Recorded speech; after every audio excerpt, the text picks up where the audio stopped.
The main stories in the news tonight: 11 convicted for the Bronkhorstspruit cash in transit heist. A horse rescue centre on the Cape West Coast comes to daily grips of shocking cases of animal abuse. And CAF sent a Yapi Mulder at a disciplinary hearing for playing the man and not the ball.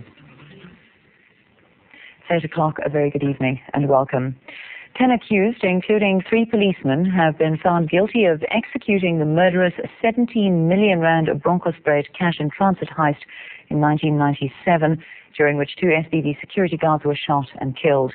Judge Chris Botha and his 2 assessors, flanked by bodyguards, found 3 others not guilty on all charges and acquitted them. Another accused, a Botswana national, was found guilty on 1 charge of possession of stolen property. The judgment was handed down amid tight security in the Pretoria High Court today. Traffic around the High Court was brought to a standstill this morning as a massive police contingent escorted the heist suspects from prison. Accused Robinson Machosi may be paralyzed after recently escaping, but police were not taking any chances. Various police units formed one of the largest security networks ever seen at the court after the judge, members of the prosecution and investigating officers received death threats. Everyone entering the courtroom was subjected to thorough physical searches. The courtroom itself was also swarming with heavily armed police members. National Police Commissioner Jackie Selebi kept a close eye on the police members both in and outside the court. Some of the accused have been linked to the bloody heist through DNA, while others made admissions. A gang member turned state witness also implicated several of the men. 10 of the accused have been found guilty on charges including murder, attempted murder, robbery and theft. 3 have been acquitted. One of them, 35-year-old Aaron Malloy, is a Dalmas farmer. Yes. Are you going to maybe consider taking any kind of legal action against the state? I'm thinking about it. I'm going to speak to my lawyer about it, as a matter of fact. Yes, I am. What's one of the first things you want to do now that you know you're finally free? I want to go and hug my wife, my son and my mother and tell them I am free. 2 SBV security guards were killed in the 1997 robbery executed with military precision. Although only 11 men have been convicted, police say more suspects will go on trial soon. The robbers will return to court tomorrow when evidence in mitigation of sentence will be heard. Gillian de Gouveia, SABC, Pretoria. Law associations have thrown their weight behind an initiative by the Justice Department to have courts open on Saturdays to deal with a backlog of cases. Justice Minister Penwa Maduna and the National Director of Public Prosecutions, Bulelani Mnuka, met with the Black Lawyers Association, ADEL, and the Law Society of South Africa in Pretoria today. Almost 250,000 cases are outstanding at courts throughout the country. It was with this in mind that the Justice Department decided that 100 districts would have courts open on Saturdays to deal with the backlog. But concerns were raised that lawyers would charge higher fees for working on Saturdays. After a meeting with lawyers' associations in Pretoria, Justice Minister Penwa Maduna says he is satisfied that this will not happen. We are all, as South African lawyers, expressing a commitment to ensuring that the system works even better. And we're saying for the next 6 months in particular, and in not more than 100 districts in particular again, we want to work flat out to reduce these backlogs. The association said they will send out a memorandum urging their constituent members to treat Saturdays as normal working days and to charge normal fees. In return, they will ask the ministry to help in making the courts more efficient, especially on Saturdays. People don't need to waste too much time at the courts on Saturdays, so that the court rolls should be managed properly, so as to put on the rolls for Saturdays in particular, such matters as can be dealt with and be finalized. There is no formal agreement between the associations and the department, and as such, no obligations or penalties on either side will be exacted. The lawyer said the commitment was based rather on ethics, that a lawyer should be in court when his client appears. Prisha Infale, SABC, Pretoria. The devastating floods that have hit Mozambique for a second year running are also affecting 3 neighboring countries, killing more than 48 people and displacing more than 500,000. Malawi, Zambia and Zimbabwe have been affected to a lesser extent, but they are aggravating the situation in Mozambique. The floods are releasing huge volumes of water into the already drenched low-lying central parts of the southern African country. Between 8,000 and 10,000 people along the flooded Zambezi Valley in Mozambique still have to be evacuated to accommodation centers. The level of the Zambezi River has reached 8 meters, and 7,500 cubic meters of water a second is being discharged from the Cahora Bassa Dam, threatening one of the country's largest sugar estates.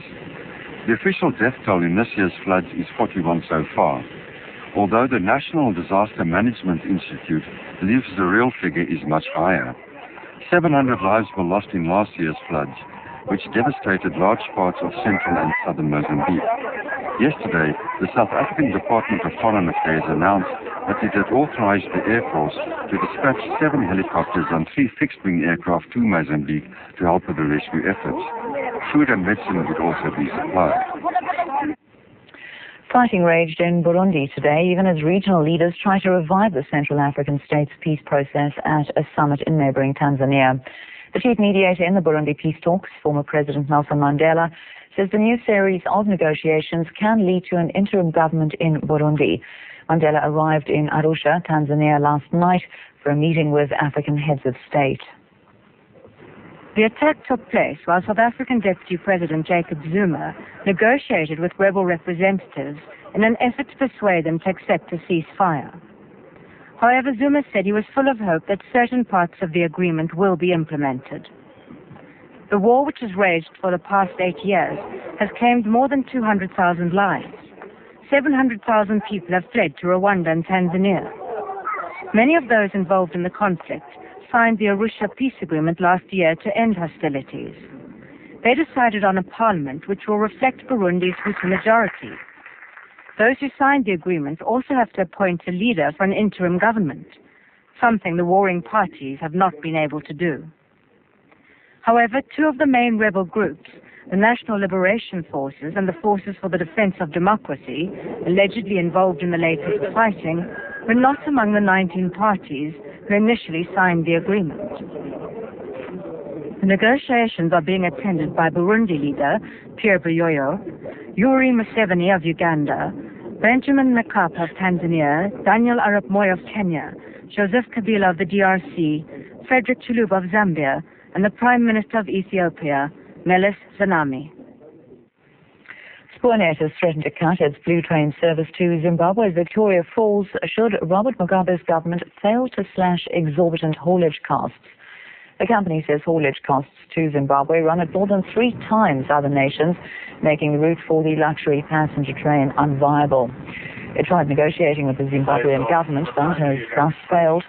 Meanwhile, Spoornet said the blue train was expected to break even this financial year and might even post a net profit next year of more than R1 million.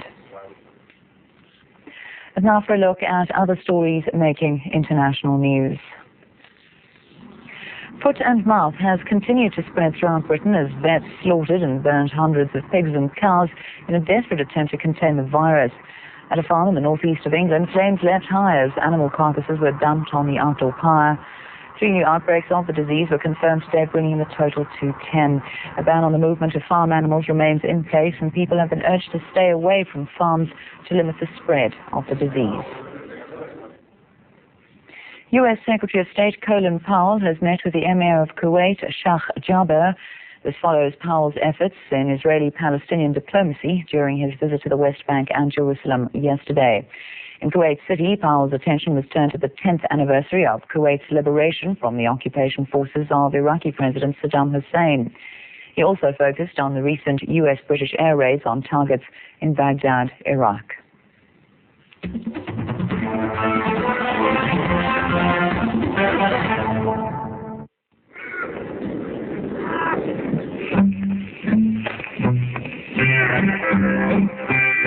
Iran.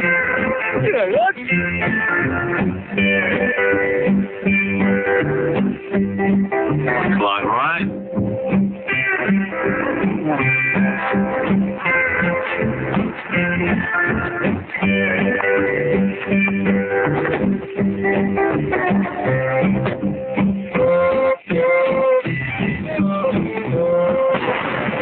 The 3-litre turbo diesel petrol. Now with 27% more power.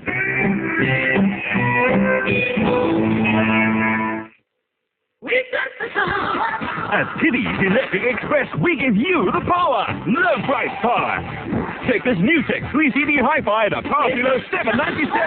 Yes, you save $500. We've got the power to beat any price. That's your power advantage. Tiddy's Electric Express. So like thunder I am breaking free in the landscape of the heart. Hard to tell what's really taking me. What you inherit, what you have now, and what you pass on are not always in your control. But where it matters, you do have a say. Now I see different eyes. This emotion can't be wrong. Past the mountains of mercy and the road goes on. Now I see different eyes. Where I'm going, where I've gone. All I know, I'm still surprised that the road goes on and on. BOE, the generation of personal and corporate wealth for generations.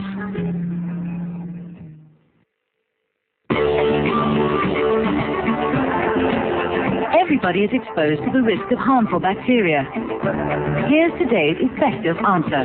Protex antibacterial soap. Protex eliminates harmful bacteria from your skin and creates a barrier that continues to protect you when ordinary soaps no longer do. Protex in 3 protection factors. Gentle for delicate skin. Balance for the whole family. And Ultra for maximum protection. Protex for the good health of your skin every day. Morning, Miss Molly. Oh, hello, dear. Off to the bank. To open up? I'll come with you. Oh, lekker maar oesie jaar. Eerder is jou beleggings. Morning, Molly. Morning, Miss Molly. You moet vir kom cola. There's a lot of interest back there. My dear, I'm used to better. Nothing in life is half as satisfying as great interest. Call Sambo on 0860 239 555. This is so decent. Say no more.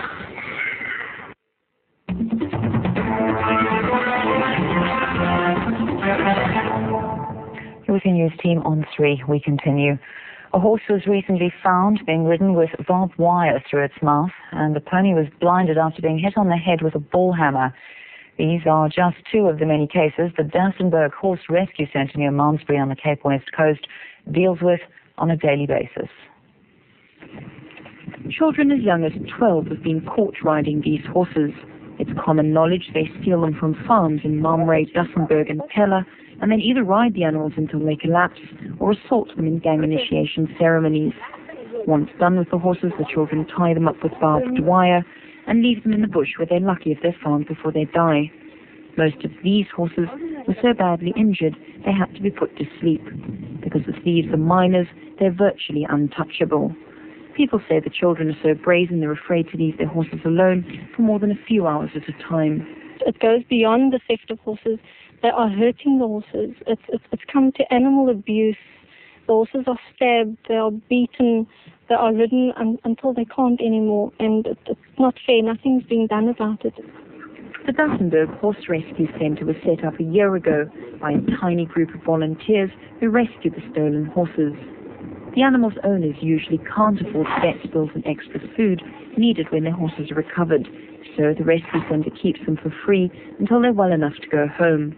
But they're often stolen again within days of leaving the rescue centre. Horse owners say unless the police do something soon, they're going to be forced to take action themselves. Shannon Neal, SABC, Dassenberg. Three cabinet ministers have accused Parliament's Standing Committee on Public Accounts, SCOPA, of implying they were in dereliction of duty when they approved South Africa's multi-billion rand arms deal. The Ministers of Trade and Industry, Defence and Finance made the accusation during a SCOPA hearing today. The SCOPA report adopted by Parliament said there was a possibility that the awarding of the main contracts for ships and aircraft was unduly influenced, and it said there was a high incidence of malpractice in international arms trade. The ministers said that assumption was damaging to the Cabinet Committee that approved the deal. They said it was not backed up by specific allegations. We have not been told what this is. In reading the proceedings, it is our view that no such statements are made. Inferences are drawn by certain members, but no statements were made by anyone to that effect.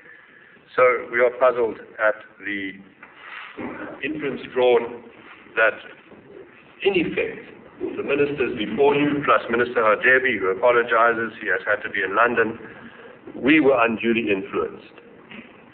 We reject that insinuation absolutely.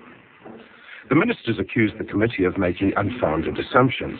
They said the arms procurement process was structured in such a way that no individual could influence the outcome. The committee chair, Gavin Woods, defended the report. He said it made no accusations against the ministers, but raised legitimate concerns that a conflict of interest may have arisen in the evaluation process, which led to the recommendations put before the Cabinet. I can't simply say in this instance that because the final stage decision makers are people who are beyond reproach, that we have to just assume that there could have not been any manipulation earlier on in the arrangements. We have to check this out. And that's all we've done. And in our report we've expressed a small degree of concern because of particular observations. The Cabinet Ministers said they were not questioning the right of the committee or the Auditor General to investigate the arms deal and offered their full cooperation. But they asked that explanations they had given about the structuring of the deal be taken into account in a new report the committee is to put before Parliament. Andre Jordan, SABC, Cape Town. 2 people have been killed in renewed taxi violence in the East London area in the Eastern Cape. The violence is believed to have been caused by unresolved tensions between 2 rival taxi associations. The 2 victims died of their wounds at the Cecilia Makiwane Hospital in East London after the taxi they were travelling in was fired on by several gunmen. 2 other passengers were wounded. One of them is in a critical condition. The various taxi associations in the border area have been at loggerheads for more than 6 months now. Police are monitoring the situation. The world's 3rd largest vehicle manufacturer, Daimler Chrysler, announced plans for its future in Stuttgart, Germany today. The company says it will shed more than 35,000 jobs in a $3 billion overhaul planned over the next 3 years. The massive restructuring won't affect the company's South African operations. It was not a pleasant day for Jürgen Schremp and his management team. His company has been affected by major crisis since its merger with Chrysler in November 1998. The slow economic growth in North America has resulted in the proposed closure of 6 plants and retrenchment of 26,000 workers by the year 2003. Mitsubishi, in which Daimler Chrysler has 4% shares, will also be forced to close 1 plant and retrench 9,500 workers. Daimler Chrysler announced its turnaround plan for the Chrysler Group, which comprises a number of measures aimed at cutting costs and boosting revenues.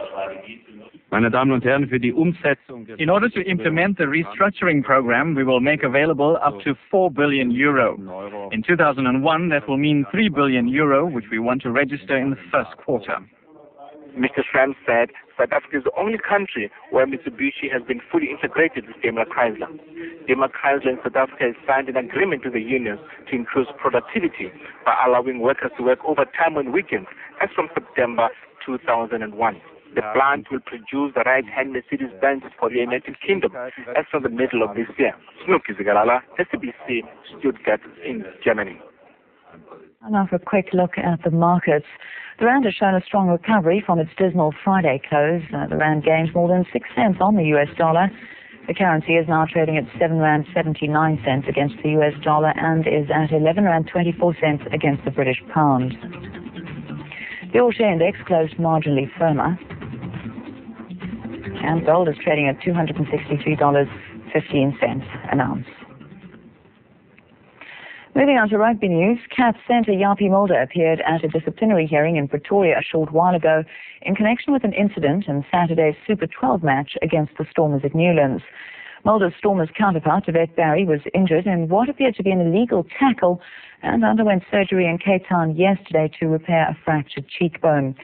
Mulder has been charged with carrying out a dangerous late tackle and with tackling an opponent without the ball.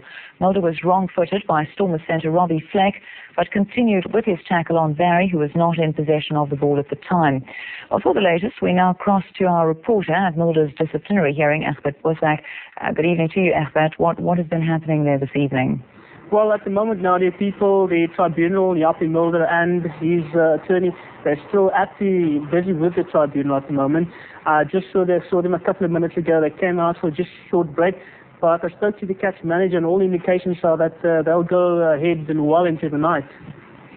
Our reporter, Egbert Bosak, thank you very much indeed for joining us.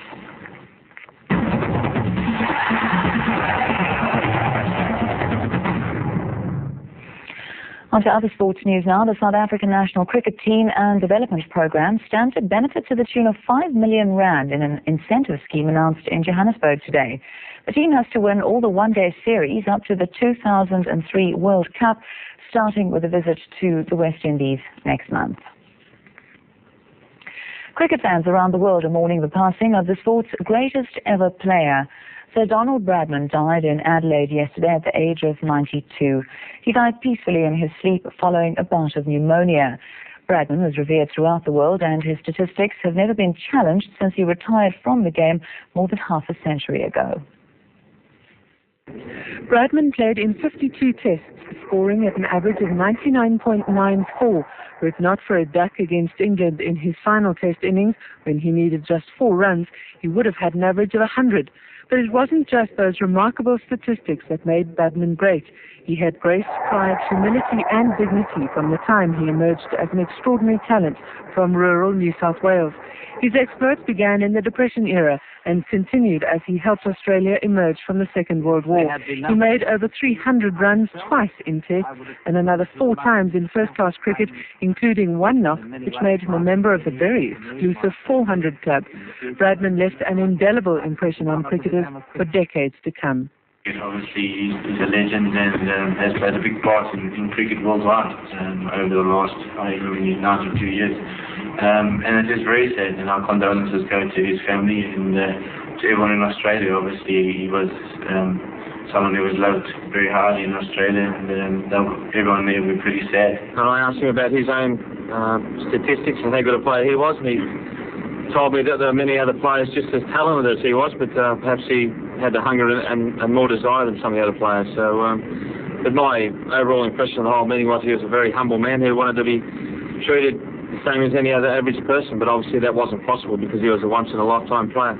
So it's a great loss to all the fans and also the cricketers. I'm sure one doesn't need to speak about what he has achieved in life, but it's very sad and all of us will listen.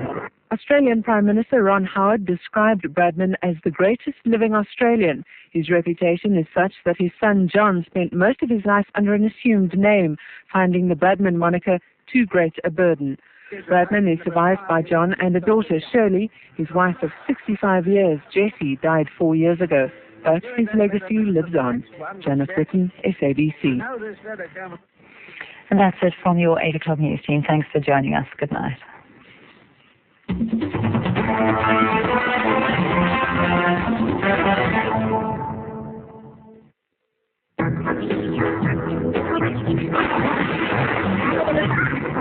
Careful, Jeremy.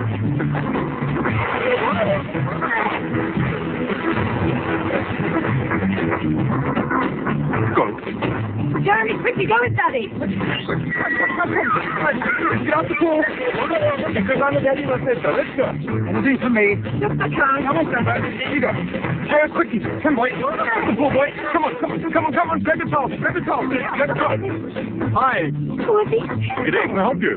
Who are you? We were just... Wait, who are you? How do you do? There's been some confusion here, and, well, we're on our way now. Just how far would you go to experience the joy of owning your own home? Red house, nice schools, gotta go. Talk to us about our incredibly low 12.25% home loan rate and make your dreams come true.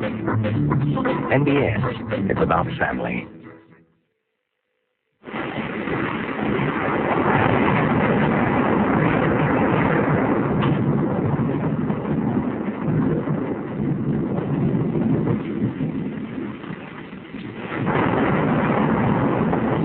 No Canderel.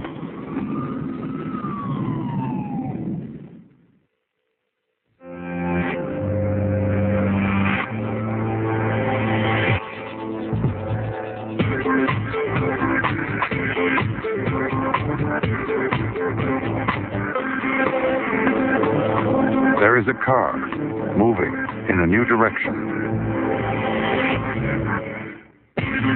Which direction are you moving in? The new Volvo S60.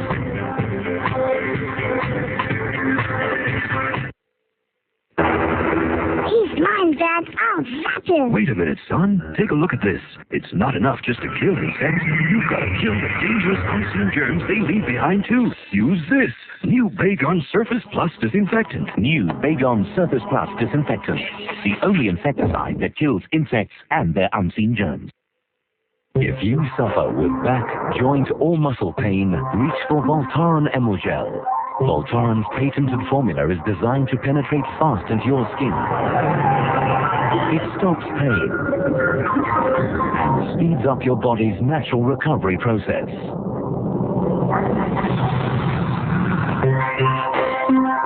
So reach for Voltaren Emulgel. It stops pain and speeds up recovery. Need things moved? Like this, or perhaps, or maybe some of these.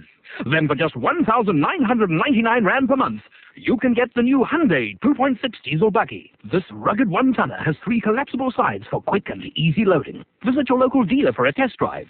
Hyundai, prepare to want one.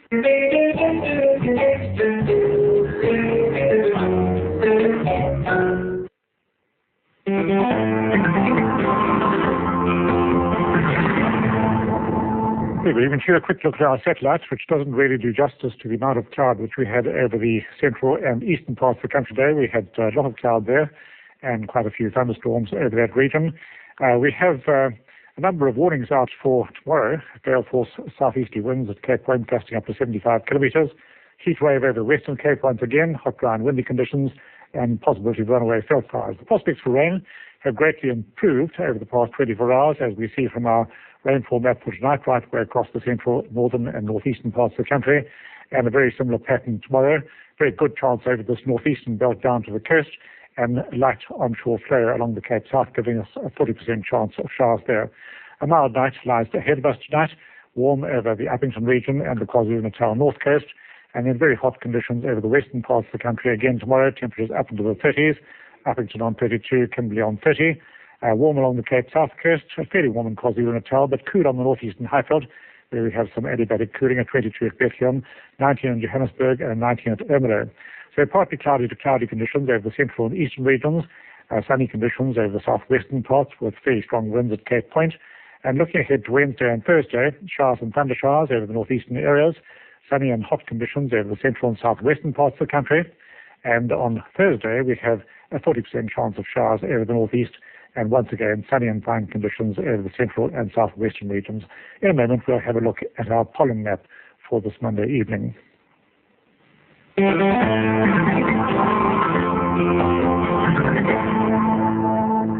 We find that most of the country is in the moderate risk area, still very much associated with grasses, but we do have very high counts over the Bloemfontein region and then eastwards down to the KwaZulu-Natal coast and right the way down to the Port Elizabeth area, and then further north of this region here in the Nelspruit area up into the Leyveld with very high counts largely associated with fungal spores. So if you're affected by these things, of course, do take care, and very good night to you. When pollen causes hay fever, take Telfast 120. You can tell how fast it works.